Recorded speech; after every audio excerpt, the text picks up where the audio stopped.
है। चलिए तो आज हम लोग एक नए लेसन को जानेंगे मैथ का। ये लेसन है सिंपल इंटरेस्ट, साधारण ब्याज। इसके दो प्रकार होते हैं, एक साधारण ब्याज और एक चक्रवृद्धि ब्याज। तो आज हम लोग जानेंगे साधारण ब्याज।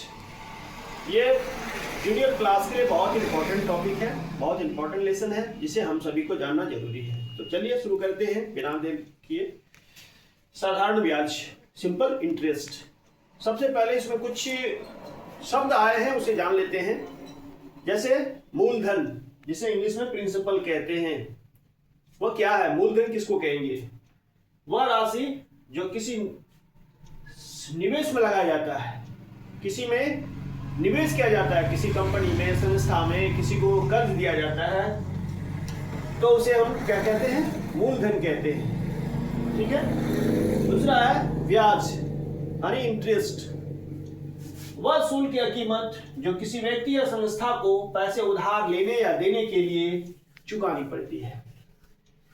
जो व्यक्ति पैसे लगाते हैं किसी कंपनी, संस्था में, या किसी को उधार देते हैं, तो इस भाव से देते हैं कि उसे कुछ अतिरिक्त राशि मिले। वो जो अतिरिक्त राशि होती है उसे ही ब्याज कहते हैं। यह मूल राशि के प्रतिशत के रूप में इसकी गणना की जाती है। ठीक है। नेक्स्ट है मिश्रधन। मिश्रधन जिसे अमाउंट कहते हैं, वह कुल राशि जो मूलधन तथा उस पर मिले ब्याज का योग होता है।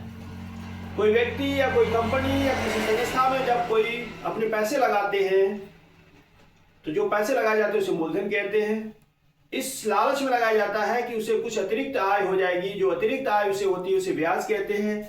और जो पैसे लगाए गए और जो उसे अतिरिक्त आय हुई, दोनों को मिला के मिश्रधन बनता है।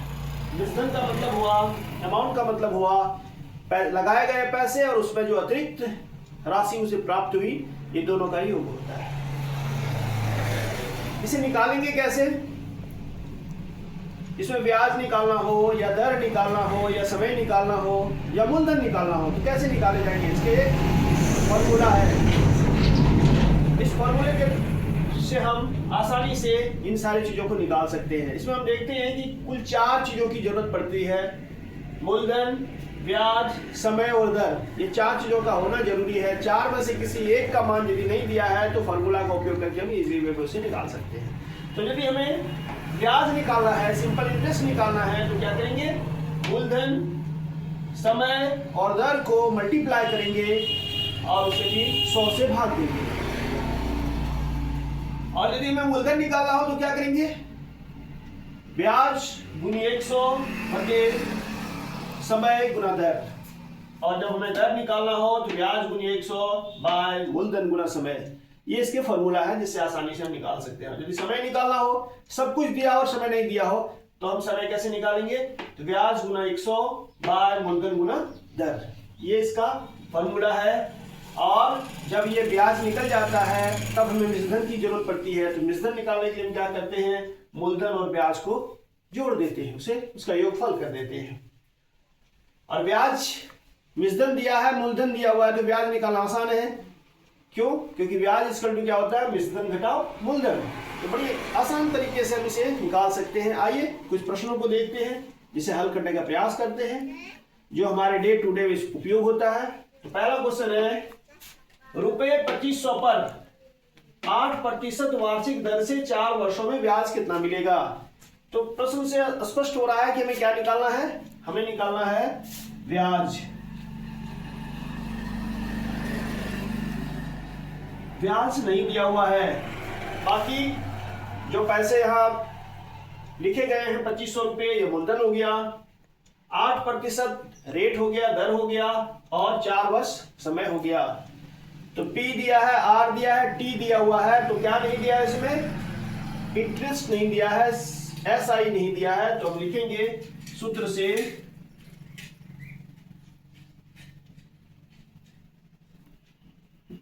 क्या और लिखेंगे?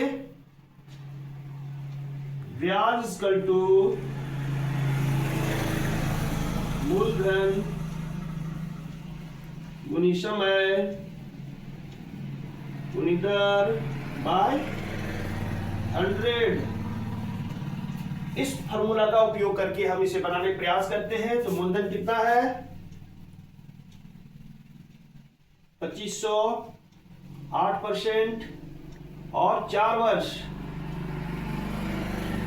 0 0 काट दिए, कट गया तो क्या बच गया 25, 8 और 4, 25 और 4 का मल्टीप्लाई किए तो 100 हुआ, 100 को 8 से मल्टीप्लाई करेंगे तो 800 रुपये। ये क्या आ गया ब्याज आ गया, 800 रुपये ब्याज है। आइए प्रश्न संख्या 2 को देखते हैं। रुपये 1200 की राशि 5% वार्षिक दर से 3 वर्षों में कितना हो जाएगा।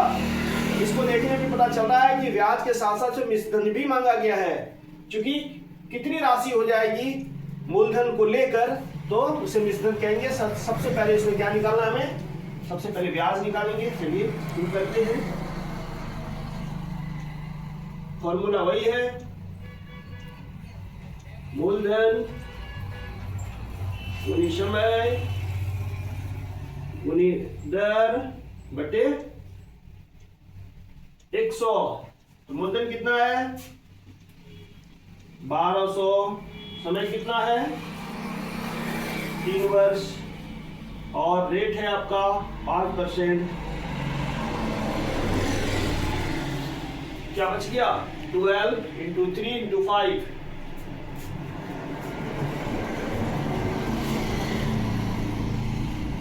और सबको मल्टीप्लाई करने पर आता है 180। ये आ गया ब्याज। अब हमें निकालना है मिश्रधन। मिश्रधन कैसे निकलेगा,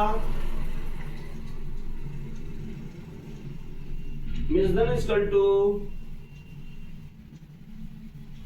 मूलधन जोड़ ब्याज।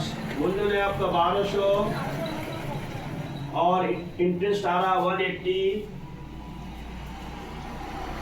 तो कितना हो गया 1380 रुपये आया। तो इस तरीके से फॉर्मूला का इम्प्लीमेंट करके हम आसानी से इसे निकाल सकते हैं। आइए एक और क्वेश्चन को देखते हैं जिसमें 2 चीजें निकालने के लिए कहा गया है। कोई धन 10% वार्षिक दर से कितने वर्षों में 2 गुना हो जाएगा। तो इसमें 2 चीजें हमें नहीं दिया हुआ है, 2 चीजें निकालनी है। तो एक को मान लेते हैं। क्या मानेंगे, माना कि मूलधन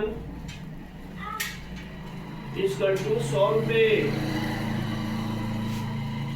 तो 2 गुना हो जाना मतलब मिश्रधन हो जाएगा 200।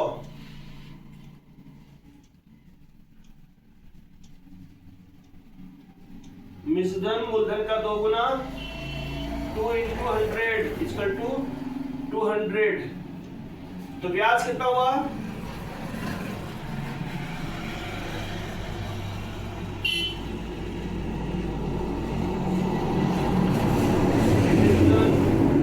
मूलधन 200 माइनस 100 इक्वल टू 200। ब्याज भी 100 रुपये आ रहा है। तो जब ब्याज आ गया तो हमें निकालना क्या था, कितने वर्षों में समय निकालना है। तो समय का फॉर्मूला इंप्लीमेंट करते हैं तो क्या हो जाएगा, समय इक्वल टू क्या होता है ब्याज इंटू 100 बाय मूलधन इंटू दर।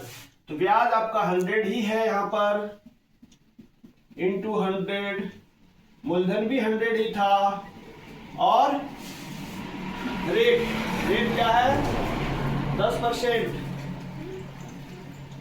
ये और ये कट हो गया, ये और ये कट हो गया, इसका मतलब 10 वर्ष।